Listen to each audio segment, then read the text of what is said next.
যদি তোমার প্রেমিক তোমার ছবি পোস্ট না করে, যদি সে সোশ্যাল মিডিয়ায় তোমার সম্পর্ক স্বীকার না করে, তাহলে তোমাকে এটাকে এড়িয়ে যাওয়া বন্ধ করতে হবে এবং আরও গভীরভাবে দেখতে হবে। কারণ প্রায়শই সেই নীরবতা অনেক কিছু বলে। সে হয় ইতিমধ্যে প্রতারণা করছে, ফ্লার্ট করছে, অন্য কাউকে বিনোদন দিচ্ছে, অথবা অন্তত অন্য মহিলাদের জন্য দরজা খোলা রেখে দিচ্ছে, যাতে তারা মনে করে যে সে উপলব্ধ। এবং আমি আমার গোপনীয়তা পছন্দ করি, অথবা আমি নাটক চাই না অজুহাত।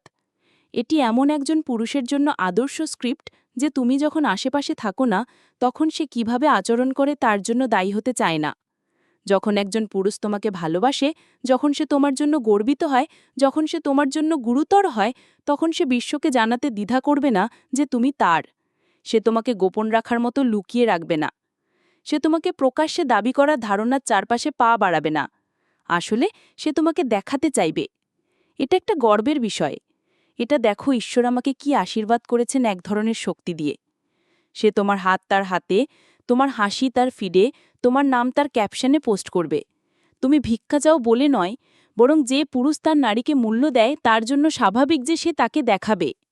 যে পুরুষ তোমাকে পোস্ট করতে অস্বীকৃতি জানায়, সে হয় তার একক পুরুষ মভিমা হারাতে প্রস্তুত নয়, অথবা এখনও তার বিকল্পগুলি খোলা রাখার চেষ্টা করে। এবং যদি সে তোমাকে বলে যে সে তার ব্যবসায় লোকজন চায় না, তাহলে নিজেকে জিজ্ঞাসা করো, সে কোন ব্যবসাকে এত খারাপভাবে রক্ষা করার চেষ্টা করছে। কারণ সুস্থ ভালোবাসা স্বচ্ছতাকে ভয় পায় না। একজন ভালো মানুষ সম্পর্ক রক্ষা করবে, হ্যাঁ, কিন্তু সে যে নারীকে ভালোবাসে বলে দাবি করে, তার অস্তিত্ব সে গোপন করবে না। তুমি ছায়ায় থাকার চেয়েও বেশি কিছুর যোগ্য। তুমি জোরে ভালোবাসা পাওয়ার যোগ্য। শুধুমাত্র গোপনে নয়, শুধু বন্ধ দরজার আড়ালে নয়, বরং প্রকাশ্যে, গর্বের সাথে এবং ইচ্ছাকৃতভাবে।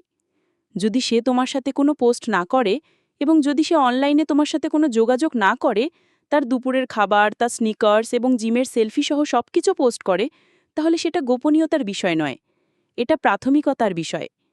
তাই আবেগের সীমানা হিসাবে ব্যবহৃত নরম মিথ্যার ফাঁদে পা দিও না।